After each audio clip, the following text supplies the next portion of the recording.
এবার করব 6 নম্বর school Kanthi high school, যেটা আছে কন্টাই হাই স্কুল কাঁথি। হ্যাঁ, 1-1 বলেছে পশ্চিমবঙ্গে চা চাষ হয় উত্তরের পার্বত্য অঞ্চলে।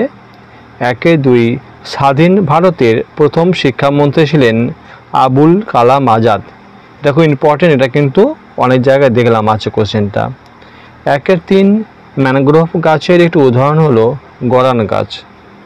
1-4 বনভূমিতে বসবাসের অধিকার রক্ষার জন্য ইংরেজ ও তাদের দেশীয় সঙ্গীদের বিরুদ্ধে লড়াই করেছিলেন বিরসা মুন্ডা। 1-5 আইআইটি শিক্ষাকেন্দ্র অবস্থিত খড়গপুরে। 1-6 ছৌ নাচের জন্য বিখ্যাত জেলা হলো পুরুলিয়া।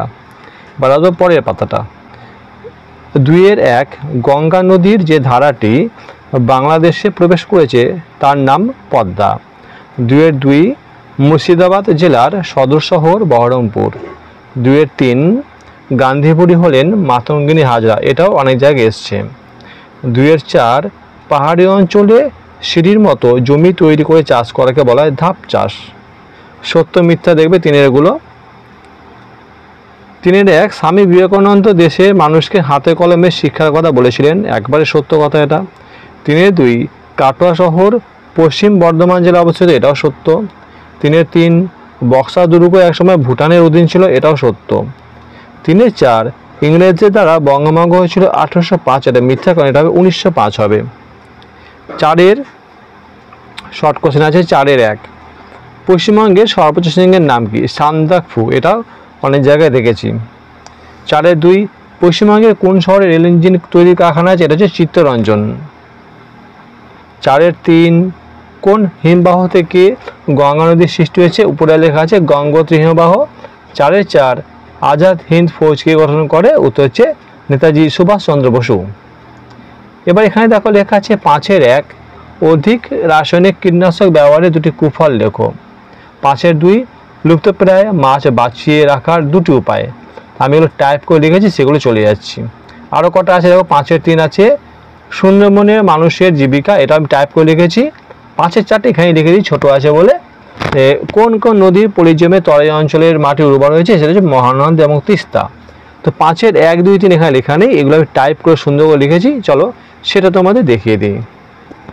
দেখো আমি টাইপ করে লিখে দিয়েছি 5-1টা বেশি রাসায়নিক সার এবং কীটনাশক ব্যবহারের কুফল।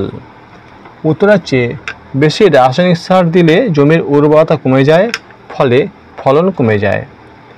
বেশি রাসায়নিক কীটনাশক প্রয়োগ করলে জমির বন্ধু পোকারা মরে যাবে, এর ফলে মৌমাছি, প্রজাপতি, রেশম মথ, ফড়িং প্রভৃতির অভাবে পরাগ সংযোগ ব্যাহত হবে।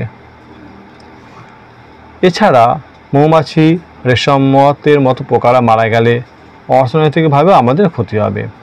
বাসি 5-2 কোশ্চেনটা ছিল লুপ্তপ্রায় মাছ বাঁচিয়ে রাখার জন্য কী কী করতে হবে। উত্তরটা কী কী করতে হবে দেখো। 1 নম্বর হচ্ছে কোন কোন মাছ লুপ্তপ্রায় তার তালিকা প্রস্তুত করতে হবে। 2 নম্বর পয়েন্ট হচ্ছে লুপ্তপ্রায় মাছ বাজারে কেনা বেচা বন্ধ করতে হবে। 3 লুপ্তপ্রায় মাছের ডিম বা চারা মাছ পঞ্চায়েতের মাধ্যমে বিলি করতে হবে। আর লুপ্তপ্রায় মাছ ধরা নিষিদ্ধ করতে হবে। 5-3 ছিল সুন্দরবনের মানুষের জীবিকা। বিশ্ব প্রকৃতির অনন্য সৃষ্টি সুন্দরবন, এই সুন্দরবনে মানুষেরা নানাভাবে জীবিকা অর্জন করেন। 1 নম্বর আছে সুন্দরবনের নদীতে মাছ ও মিন ধরে এবং বিক্রি করে জীবিকা অর্জন করেন। 2 নম্বর বনের কাঠ ও মধু সংগ্রহ করে অনেকে জীবিকা অর্জন করেন। 3 খাড়ি অংশে মাছ চাষ করে মানুষ জীবিকা অর্জন করেন। 4 অনেকে নদীতে নৌকা চালিয়েও জীবিকা অর্জন করেন। আর 5-4 লাস্ট কোশ্চেনটা ছিল, সেটা হচ্ছে কোন কোন নদীর পলিজমে তরাই অঞ্চলে মাটি উর্বর হয়েছে? সেটা হচ্ছে মহানন্দা এবং তিস্তা। পরের ভিডিও আমি এটা করবো 7 নম্বর স্কুল ফালাকাটা গার্লস হাই স্কুলটা। ওকে।